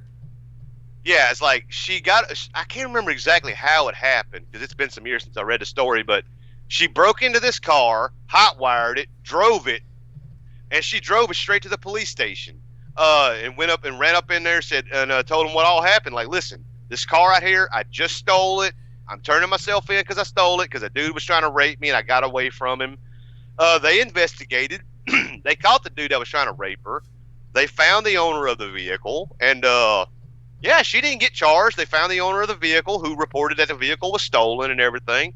Right. And the owner of the vehicle said, "No, look, if you're trying to get away from a dude trying to rape you, look, I'm not going to press charges on you. Yeah, I Hell, wouldn't either. Like at that point, like, look, I'll get you a car at that point. Like, fuck. all the guy said was, look, just help me pay for the repairs from where you hotwired it, and we're good." Yeah. Like with me, I'd be even nicer. I'd be like, look, let me just get you like a moped or something. At least, like you could sell it and make money out of it if you want. I don't care. I would just want to do something cool for you because, like yeah, you stole from me, but you also did it to protect yourself. Like I'm not gonna discourage that. No shit. It's like I'm not going to sit here and hate on you because you stole my truck to keep a dude from raping you. Fuck, I'm not going to be mad. The only thing I'm going to say is just help me fix where you hotwired the damn thing. Yeah, like yeah, help me fix it. I'll get you your own car. You'll be on your way. Yeah, it's like you know you help me do that shit. We're good. Yeah, fuck. I'm like fuck. I'm not going to even be mad. I'll be more than hell more than anything. I'm going to be happy for you.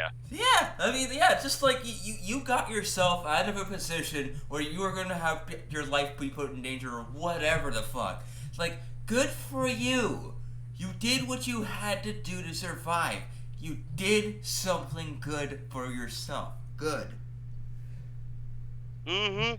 That's why I tell a lot of. That's why I've always been saying for people, especially nowadays, if you can be armed, arm yourself, because you see in the newspaper all the time about people being robbed, people being attacked, people being raped, killed. people being killed and shit. And and if you look at where all these mass shootings took place, 90% of them are in gun-safe, gun-free zones. Yeah, places where you can't own guns, which is like, to a degree, I kind of understand, but make him conceal carry instead. And now here's my thing: that gun-free zone, a sign that says no weapons allowed is not going to stop people. Just today, I had to go to the Social Security office. Do you really think a criminal is going to care about the law? Someone who's already planning to break the law? No shit. Yeah. Today, I had to go to the Social Security office so I could get a new copy of my Social Security card from when I got robbed because it was in my wallet, right? Right. So I went in there and it had a sign on the door saying, no weapons allowed and everything. I forgot my pocket knife was in my pocket. Right. Very easy mistake. What stopped me going in there was a security guard. He was like, "Do you have a cell phone on you?" I said, "Yes, sir." All right, can you turn it down, put it on mute or whatever? Hey, no problem. Do you have any weapons on you? Said, yeah, I got my pocket knife. He's like, "Okay, you need to go put it in your vehicle." Oh, okay, no problem. That's what stopped me. Yeah. If that security guard wasn't there, I could have walked right in with a damn pocket knife there and everything. Yeah. Because heck, considering he asked, I'm pretty sure you could have just told him no. Oh, if I was up to no good, I would have just told him no. Yeah. And let's face it, criminals, by their very nature, don't care about the damn law. Yeah. I mean, they're called criminals because they're breaking the law. They obviously don't give a shit. It's like right now with that being in possession of a firearm with under U.S. Code 18922C. I know I keep harping on that because I like so that way to remind people that when they watch this video later to look into it. Hey guys, I know I keep bringing this up, but let me bring it up again just to make sure you didn't hear it the first time. Exactly right. No, it's okay. I mean, I don't blame you. I mean, it's kind of the whole point we're doing this. So I'd rather you keep bringing it up. Yeah.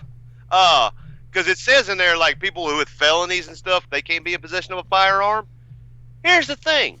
If you look down at who's committing the majority of crimes with gun violence, There are people that can't legally be in possession of a firearm to begin with.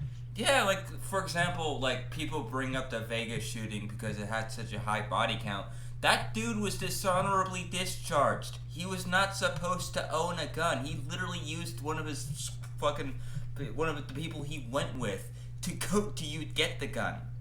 Like that was that was like not a legally owned gun. Should steps be put in place to prevent something like that? Sure. But like, at the same time, like he got that gun illegally. He was not supposed to have it. Technically speaking, there already are methods to prevent that, but that's like right now, I can't be in possession. I can't go buy a gun. Yeah. But let's say I could very easily, all I have to do is get the money, hand it to somebody, and they go buy a gun, and they get it to me. Yeah. And that's called straw purchasing, where you have somebody buy it for you. Then you also got your black market purchasing, where, I just go pay a drug dealer or something that I know to go buy me. He'll go get his hands on a throwaway gun for me. Yeah. So, because let's face it, somebody like Click Clack the Crip or Ski Dog the Blood, they ain't going to Joe's gun shop to go buy a Glock. They're going by black market. They getting their baby mama or their trap mama or whatever to go buy guns for. And people think like whenever they hear like black market, they think like some dude in a fucking dark alley and shit. Like it's not always the case. Black market can really just apply to anything that's sold illegally. Pretty much, all you got to do is just have the right connection. I mean, yeah. Right now, drugs are illegal. Yeah, like but I can sit here and pick up. Go ahead. Oh, I was gonna say, like here with this phone right now, I can make 3 phone calls, and I can have oxycodone brought to my door as long as I got the cash, and I don't need to go see a doctor once. Yeah. With me, it's like, I always tell people, like, I could take you to a park in LA, like, right now, and you can buy a gun, like, right now, and skip all the process. Like, it's like, you don't need to go to a store to buy a gun.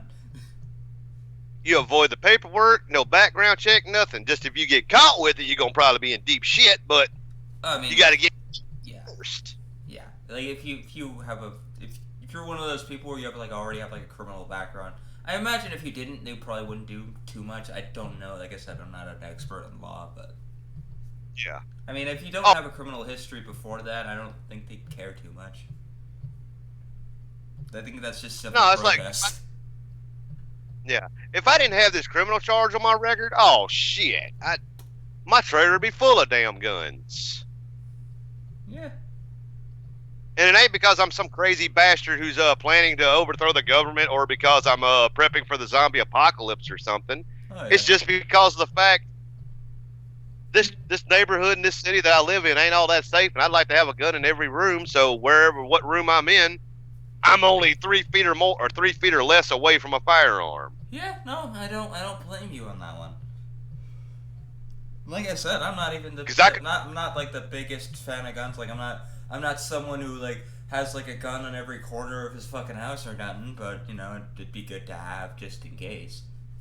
Exactly, because I can remember one time here just a couple of years ago, I'm laying in the bed sleeping, and I heard somebody kick my door open. Yeah.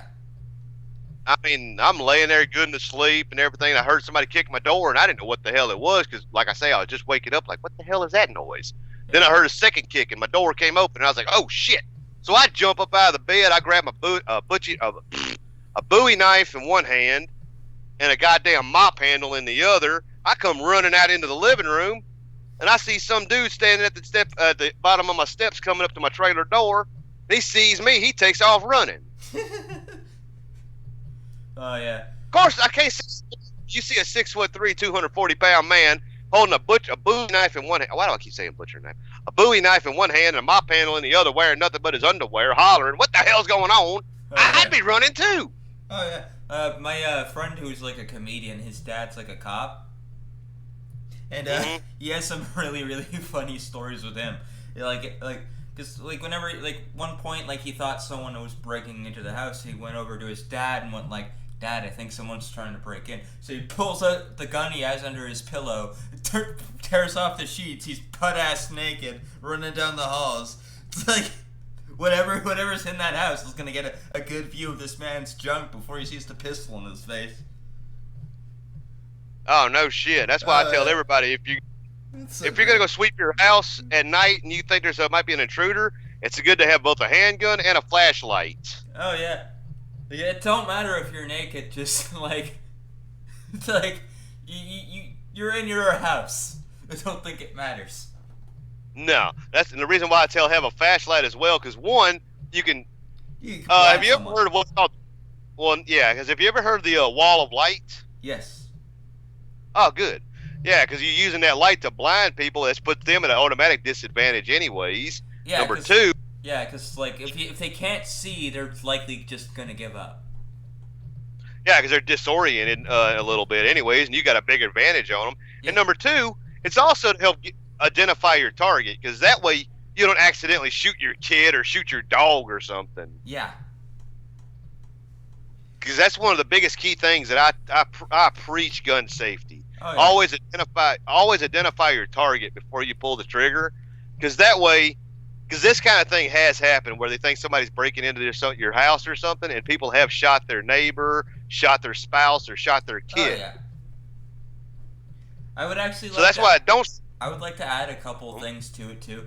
Get something that's bright, one, and two, get something that strobes.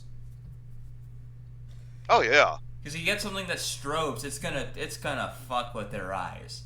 Because once that light goes out, they can't see shit because their eyes are readjusting. You get something that strobes, it's just going to continuously blind them. Their eyes are going to continuously try to adjust, and they just can't. Yeah, the only thing bad about that is, the only drawback to the strobing effect, it can kind of also do the same thing to you in return, kind of disorient you yourself a little bit.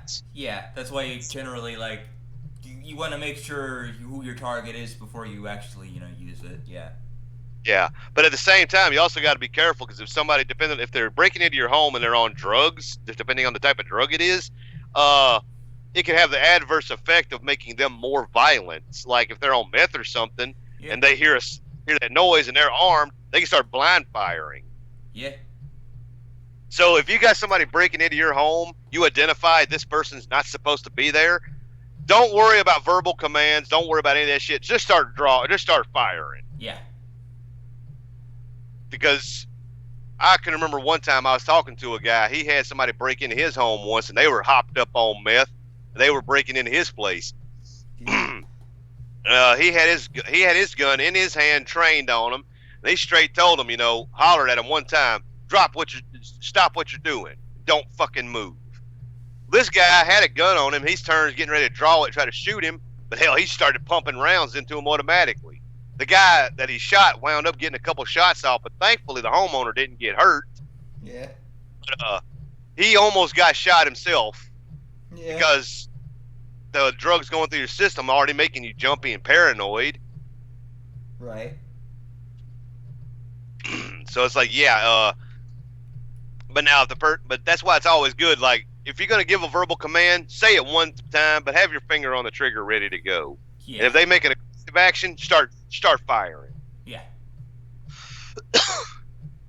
Especially that's going to go back with the telling people to arm themselves, because let's face it, police response time now, I'm not saying nothing bad on cops on this one. I'm not, but it's just the God's honest truth. Even cops will tell you, response time is horrible. Yeah. At best, they could be at a scene in 10 minutes. At best. Yes. Like, nothing against cops, you're right. Like, they're great people. But they make a living literally protecting the community. But at the same time, when it comes to cops, they're only going to be there within so short of a time frame. And when seconds count, cops are minutes away, because the way it goes. Yeah, because the way it goes is, all right, I call 911 right now. All right. First, I call the 911 dispatcher, and they ask, do I need police or an ambulance? Then they transfer me over to Alexandria Police Department. Right. Then I got to talk to the police officer, tell them what's going on, where I'm at, all this stuff. Then they shoot it out through the wire, whatever responding officer, wherever they are. Then the officer has to plug into their GPS where the location is, drive to the location, and that can be at best 10 minutes. And in 10 minutes, a lot of shit can happen. Right. I tell people all the time, if you really want to see what all can happen in 10 minutes, go to your microwave, set that damn thing on a 10-minute timer. 10 minutes. Once you hear that ding, for 10 minutes, walk around your home. Have somebody with a red Sharpie attacking you like it was a knife. Okay, see how many times you get slashed or stabbed or cut, and how many marks you got on you from that red Sharpie in that 10-minute time. Yeah. Or like I told one time with somebody, because we was talking about guns and everything. I said, okay, go outside in your yard if you got kids with water pistols. Yeah. Set that timer for 10 minutes. How soaked are you going to be in that 10 minutes? Yeah. Because in 10 minutes time, the guy could have already got what he got. He's long gone. When I got robbed here, 2 weeks ago, the guy that robbed me, it took the police about 10 to 15 minutes to show up. They're long ass gone. Yep. And all the cop did was just come in, take my information, make a report. Yep. That's pretty much what all cops do, is they just show up to take a report after the crime's said and done. Unless it's an active crime still going on, they're not going to be much good. Yeah. Yeah. Like, And it could be, nothing against them, but yeah. I mean, it's just the nature of the beast. I mean, because cops are reactionary force. It's very, very seldom police are ever in the right place at the right time to catch something in the act or as it's happening. Yeah, like God bless when it does happen, but it's pretty rare. Yeah.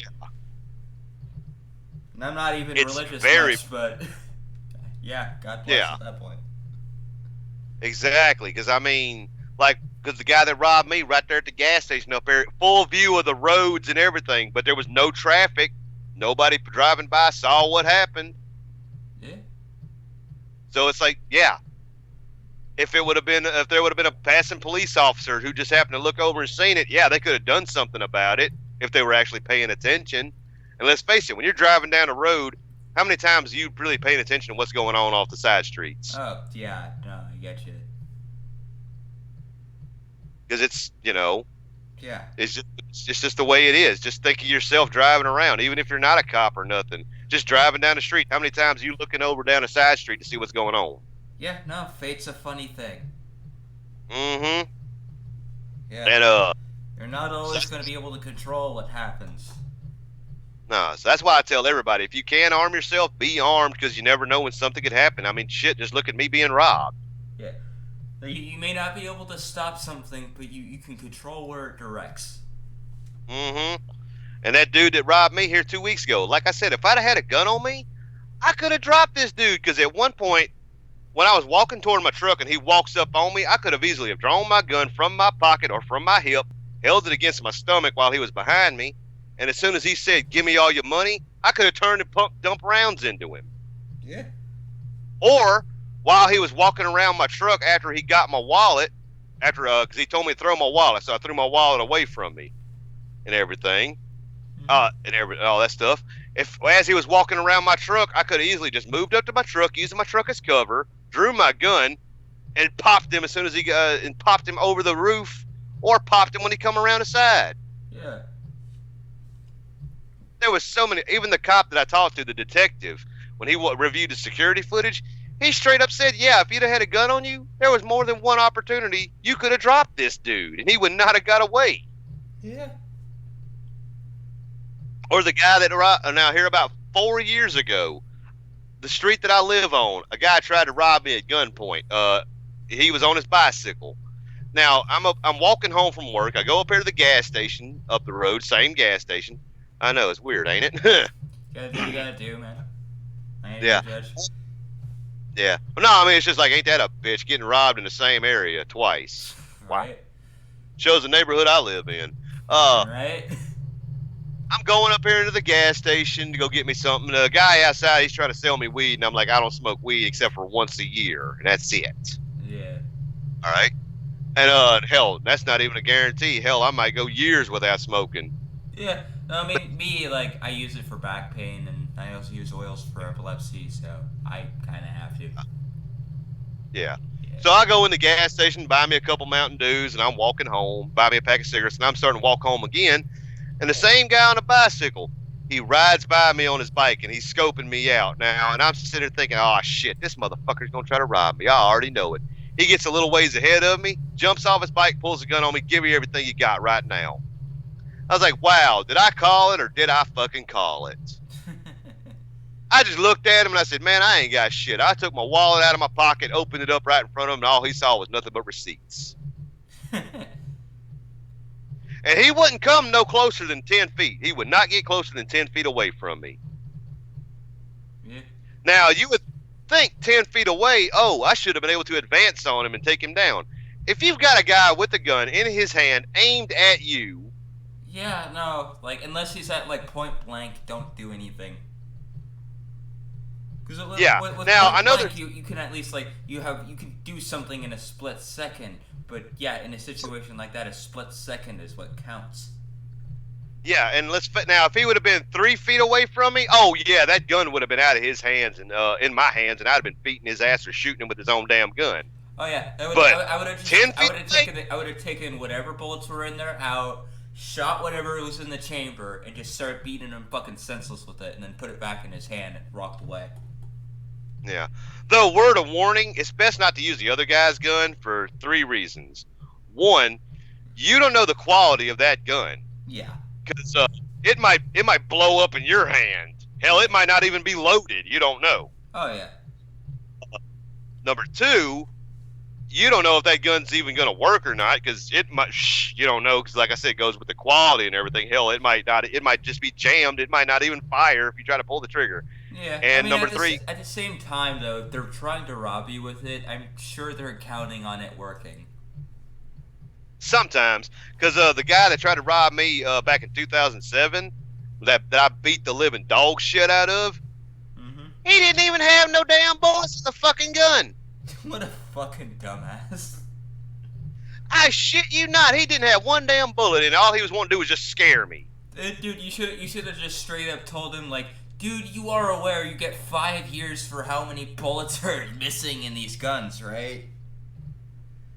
Oh, I straight told. Oh man, when I was beating the shit out of him, I sat down on his chest, basically with my knees on his shoulders. Right. One hand around his neck, I had his gun in my hand. I rammed it into his fucking mouth, broke his fucking teeth when I rammed it into his mouth so hard. Nice. Cocked the hammer back, click, click, click, click, click, click. I spun the chamber open. It was a little 38 special, I think it was, that he had. I might be wrong. There wasn't no fucking bullet in that damn revolver. I'm sitting there looking at this motherfucker like, you ain't got no bullets in your fucking gun? I started pistol whipping him with his own damn gun. I beat this motherfucker down, cussing him out every which way. And, well, it's funny as hell, passing APD. Cop was driving by. He saw me on top of this dude just whooping his ass. Cop gets out of his car, runs over, tackles me, takes me down, starts handcuffing me. The guy on the ground starts dragging himself towards the cop car. Get this crazy white boy away from me! And I'm sitting there hollering the whole fucking time. Give me 5 more minutes with this motherfucker. He tried to rob me. I want to kill this motherfucker. Give me 5 more minutes. Now, other cops show up and everything. I'm sitting in the back of the car, handcuffed and all this stuff. They bring an ambulance over and everything for the guy because I fucked him up. Yeah. And everything. Some people that were way up the road, they saw everything that happened. They told the cops everything that happened. Cop took me out of the car, took the cuffs off of me, said, technically, sir, we kind of can arrest you for using excessive force on him because you kind of went above and beyond what was needed to neutralize the threats. Yeah. But you know what? Yeah. And I said, I understand, sir. I did wrong, because I did go a little too far, but I lost my head because my life was in danger and, I didn't want this dude getting away. He's like, well, he ain't getting away, definitely. Yeah, definitely not. And the cop straight told me, he's like, look, as far as I know, you're not going to get charged. I'm not arresting you. If we have to come back and pick you up, is this a good contact number? Yes, sir. I will call you, and I will come pick you up personally. I won't even handcuff you or nothing until we get to the station, and everything. Right. Because to me, you didn't do nothing wrong. I don't blame you. Hell, I would have done the same shit if I was you. But, and that, like I said, that was back in 2007, and I haven't been heard nothing since. Yeah.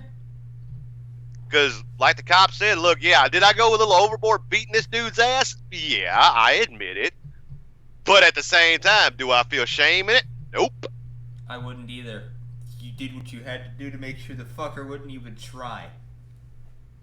Oh, I don't know whatever happened to this dude, but all I know is one thing. I know he learned a lesson, especially since I broke his arm so badly. Like, all right, because I was on my knee. Because when you get punched in the stomach by surprise, you're gonna go down. Yeah. That's what this dude did. He caught me by surprise, punched me in the gut, and I went to my knees. Yeah. And he had his gun to the back of my head. All this, because I was homeless at the time. All this rage, frustration, and everything that I had built up for my situation finally let out. Yeah.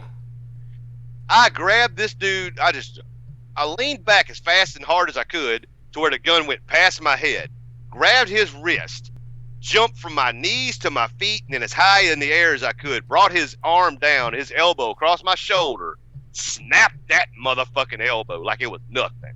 Yep. Twisted that arm around, breaking it even more, took the gun out of his hand, hit him with it, threw it to the ground, kicked him in the balls, threw him to the ground, and I started beating his motherfucking ass. Oh, man. Reminds me of a situation my brother had with some fucking creep who tried to look in through the window. Mm-hmm.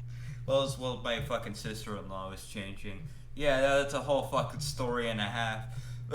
Fucking, my brother, like, literally goes out, starts beating this dude. He's like, I'm fucking sorry. It's like, my sister-in-law comes out, kicks him in the balls.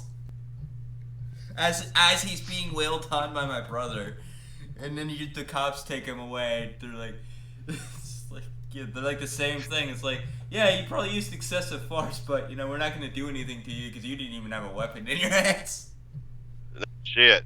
That's like, you ever seen that movie, American History X? Oh, yeah. Okay, you know that scene where the guy was trying to break into that dude's car and he curb stomped him? Yes. I know exactly what you're talking about. Mm-hmm. If memory serves me right, because it's been some years since I've seen that movie, Fair enough. if he did not curb stomp him, he wouldn't have got in trouble with the law. Yep. But because he curb stomped him, that's why he went to jail and that's why he got arrested. Because he did use excessive force. But if he didn't curb stomp him, oh man, he wouldn't have got in trouble at all. Oh, yeah. Or that movie, what's that one movie with Nicolas Cage, Con Air? Yeah. You know how in the beginning of it, the reason he went to prison was because he killed that guy because they were trying to attack him and his wife or whatever? Right. Technically, he wouldn't have got in trouble with the law at all. Yeah. Because there was multiple attacks. What was it, like 3, 4, something like that, guys? I can't remember. Yeah, but anyway, they were outnumbered, and I think one of them had a broken beer bottle. I can't remember because it's been some years.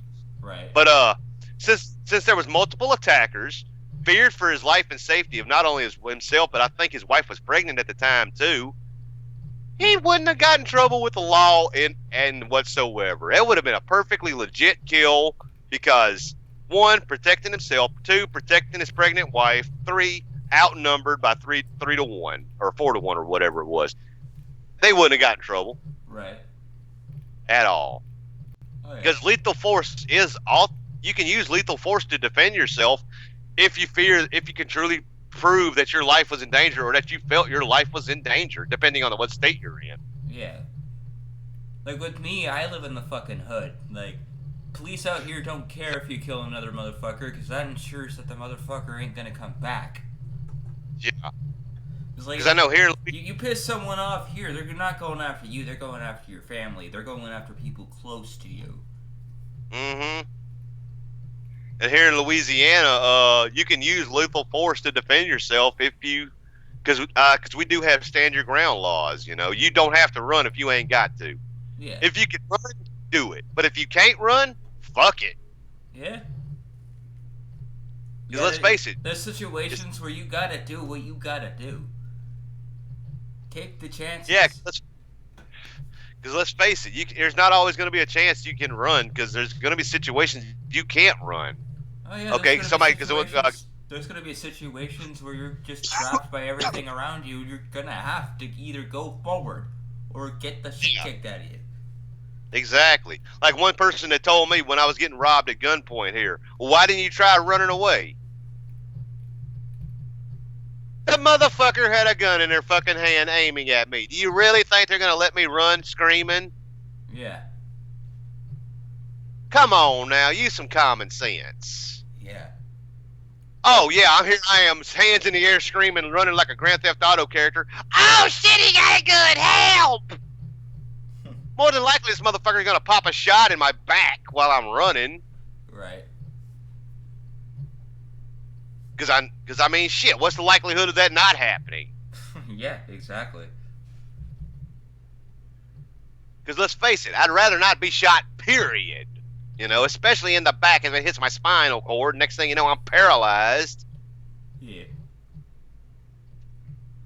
I mean, yeah, I walk with a bad limp already. I don't want to still be able to walk. Right. And like I said many times there, that dude with that bicycle there, when he was rolling up on me, if I'd have had a gun on me, I could have had it in my hand, ready to go. And as soon as he jumped off that bike and I saw the gun in his hand, I could have already had it up in a aiming position. Yep. I could have had it up, already aimed on him. And the first time I ever shot a 357 Magnum, I was getting handgun qualified at Angola, Louisiana State Penitentiary. Yep. We gotta I do. scored I scored a 98 out of 100. Oh, not bad. Yeah, thank you. That was first time I ever shot a 357 Magnum, and I scored a 98 out of 100. I was proud of myself. I bet.